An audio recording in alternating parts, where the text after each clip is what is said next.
नमस्कार शेतकरी बांधवांनो, आपलं मनपूर्वक स्वागत आहे अंदाज पंजाब डक यांचा आवाज माझा या आपल्या विश्वासू हवामान अंदाज चॅनलवर. नमस्कार शेतकरी बांधवांनो, राज्यामध्ये आज 14 मे पासून ते 30 मे पर्यंत हवामानामध्ये मोठे बदल दिसून येणार आहेत.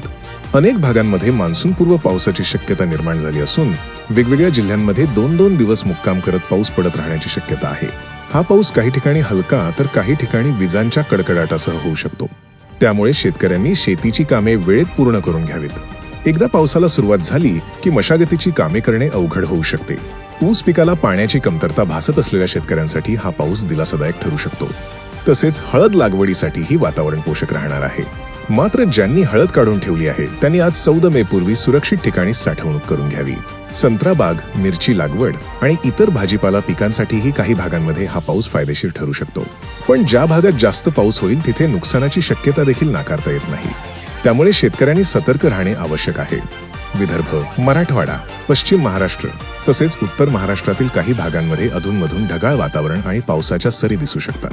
नागपूर, वर्धा, भंडारा, गोंदिया, चंद्रपूर, यवतमाळ, अकोला, अमरावती, नांदेड, परभणी, जालना, बीड, लातूर, सोलापूर, सातारा, सांगली तसेच नाशिक आणि नंदुरबार परिसरात काही ठिकाणी विजांसह पावसाची शक्यता राहणार आहे. सध्या मिळालेल्या हवामान संकेतांनुसार 17 मेच्या आसपास अंदमान बेटांवर मान्सून दाखल होण्यासाठी पोषक परिस्थिती तयार होताना दिसत आहे. त्यानंतर पुढील काही दिवसांत केरळ मार्गे मान्सूनच्या प्रगतीला सुरुवात होऊ शकते. राज्यात मुख्य मान्सून कधी दाखल होईल याबाबत पुढील अपडेटमध्ये अधिक माहिती दिली जाईल. मात्र 14 मे ते 30 मे दरम्यान राज्यात अनेक भागांमध्ये मान्सून पूर्व पावसाचे वातावरण कायम राहण्याची शक्यता आहे. अचानक हवामान बदल झाल्यास नवीन अपडेट त्वरित दिले जाईल. धन्यवाद.